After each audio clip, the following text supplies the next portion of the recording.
तो hi everyone, welcome back to my channel and classes 4 में। जैसा कि आप लोग थंबनेल में देख पा रहे होंगे, हम क्लास 12 ये पार्ट नंबर हमारा 18 है, ठीक है। और 33 सवाल करेंगे। इससे पहले हम 17 पार्ट तक कर चुके थे। प्लेलिस्ट आपको मिल जाएगी, ठीक है। प्लेलिस्ट में आके सारे वीडियोज देख लीजिए। सारे प्रश्न मैं आपको करा रहा हूँ, एक भी प्रश्न इससे बाहर नहीं आने वाला है। तो सभी प्रश्नों की आपको PDF भी मिल जाएगी, ठीक है।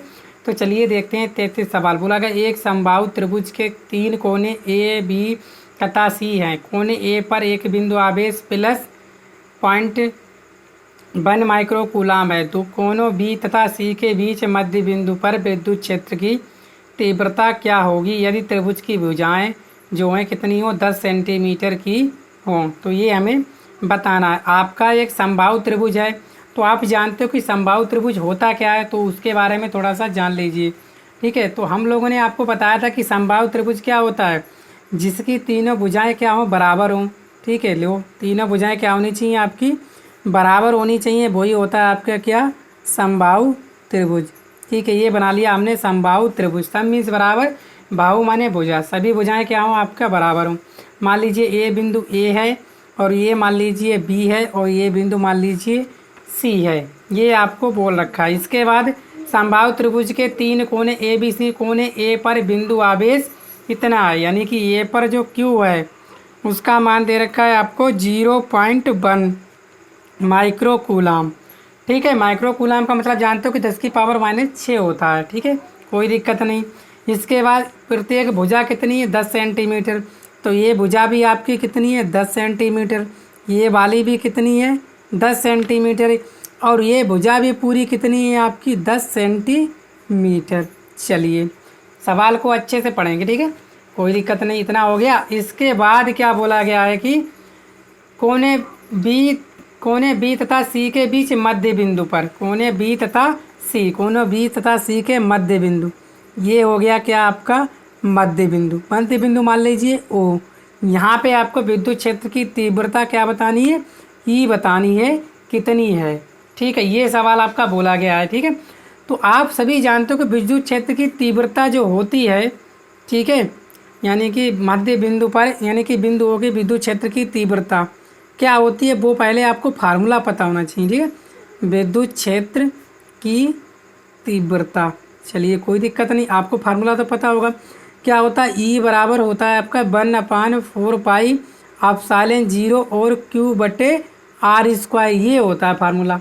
होता नहीं होता, लेकिन आपको क्या नहीं पता। देखो Q तो पता है कितना है, 0.1 माइक्रोकूलाम, यानी कि इसका मतलब क्या है, ये 0.1 गुणा 10⁻⁻6 कूलाम है। ये आपका 10 सेंटीमीटर है, कोई दिक्कत नहीं। ये भी 10 सेंटीमीटर को मीटर में बदल लेंगे, ठीक है। अगर बदलोगे तो क्या हो जाएगा, 10 गुणा 10⁻⁻2 मीटर हो जाएगा, ठीक है। इसको हम बाद में देख लेंगे। अब देखिए ध्यान से, जब ये हमने डाल दिया है, बीच में डाला है, तो ये पूरी 10 थी, ये कितना रह गया आपका, ये रह गया आपका 5 सेंटीमीटर। और ये भी कितनी रह गई, ठीक है, तो ये भी आपकी रह गई 5 सेंटीमीटर, ठीक है। यहाँ से हम क्या मान लीजिए AO, इसको मान लीजिए R, यानी कि R का मान हम निकाल लें, ठीक है। अगर ध्यान से देखो, ये क्या है आपका आधार, ये क्या हो गया आधार, और ये ऊपर वाला आपका क्या हो गया लंब, और ये क्या हो गया आपका कर्ण, ठीक है। ये 90 डिग्री है, 90 डिग्री के सामने वाली भुजा हमेशा कर्ण होती है, ठीक है। तो पाइथागोरस प्रमेय से हम R का मान निकालेंगे, ठीक है। लिखिए, यहाँ पे लिखेंगे, यहाँ पे लिख लो पाइथागोरस प्रमेय से, चाहे त्रिभुज मान लीजिए, क्या त्रिभुज ABC या AOB में, पाइथागोरस प्रमेय से क्या लिखोगे, त्रिभुज AOB में क्या हो जाएगा आपका, आधार कितना है BO का होल स्क्वायर, यानी कि वैसे तो आपका फार्मूला क्या होता है, मैं हिंदी में लिख दे रहा हूँ कि क्या होता है, कर्ण का स्क्वायर बराबर होता है आपका आधार का स्क्वायर, ठीक है, और प्लस लंब का स्क्वायर, ये होता है, ठीक है ना। चलिए कर्ण देखो कि कर्ण कितना है आपका, कर्ण है आपका 10, तो यहाँ पे लिखोगे 10 का स्क्वायर। आधार कितना है, आधार आपका कितना है 5, तो यहाँ लिखोगे 5 का स्क्वायर, और प्लस लंब, लंब आपको दे रखा है स्क्वायर, ये निकालना है। तो ये 10 का स्क्वायर यानी कितना हो जाएगा 100, ये 55 25 इधर का है कि ये माइनस के बराबर, लंब कितना है आपका R का स्क्वायर हो जाएगा। जब यहाँ से घटाओगे तो कितना बचेगा, 100 में से 25 गया 75 बराबर आर स्क्वायर। तो आर बराबर क्या हो जाएगा आपका √75। ठीक है, ये आपका क्या है सेंटीमीटर। तो आर बराबर क्या हो जाएगा आपका √75 गुणा 10⁻⁻2 क्या हो गया, ये मीटर हो गया। ठीक है, सारी चीज़ें हमने आपको चेंज करके बता दी। अब यहाँ पे मार रखोगे तब क्या हो जाएगा आपका ई, जो ई बराबर हो जाएगा 1/4πε0 का मान कितना होता है, वो होता है आपका 9 गुणा 10⁻9 गुणा क्यू कितना है, क्यू है आपका 0.1 गुणा 10⁻⁻6। ठीक है, आर कितना है आपका, आर है √75 और गुणा 10⁻⁻2 इसके पूरे का क्या है होल स्क्वायर। ठीक है, तो यहाँ से जो ई हो जाएगा वो हो जाएगा 9, यानी कि और कितना हो जाएगा आपका 9 गुणा 10⁻9 और गुणा 0.1 गुणा 10⁻6 और बटे ये क्या हो जाएगा 75, अंडर रूट से बाहर आ जाएगा 75 और गुणा 10⁻4। तो यहाँ से जो ई आ जाएगा आपका 9 यानी 0.9 और गुणा 10⁻9 और गुणा 10⁻6, ये माइनस के ऊपर जाके क्या पूछिए प्लस के 10⁻4 और बटे में आपके कितने हैं, बटे में आपके 75। ठीक है, इतना तो आपको समझ में आ गया। तो यहाँ से ई बराबर कितना हो जाएगा, ये 9 10⁻9 प्लस किए 4 प्लस किए कितने हो गए 9 4 13, 13 में से 6 गए तो बचेंगे आपके 7। तो 0.9 गुणा 10⁻7 काय के बचेंगे, प्लस के बचेंगे और बटे आपके 75। ठीक है, इतनी सी बात आपको क्लियर हो गई। तो यहाँ से अगर 3 से काटोगे 3 दूनी 6, 1 बचा 3 पंजे 15 और 3 3 9 यानी 0.3, पॉइंट हटाओ यहाँ 0 बढ़ा दो, कितने हो जाएंगे 250।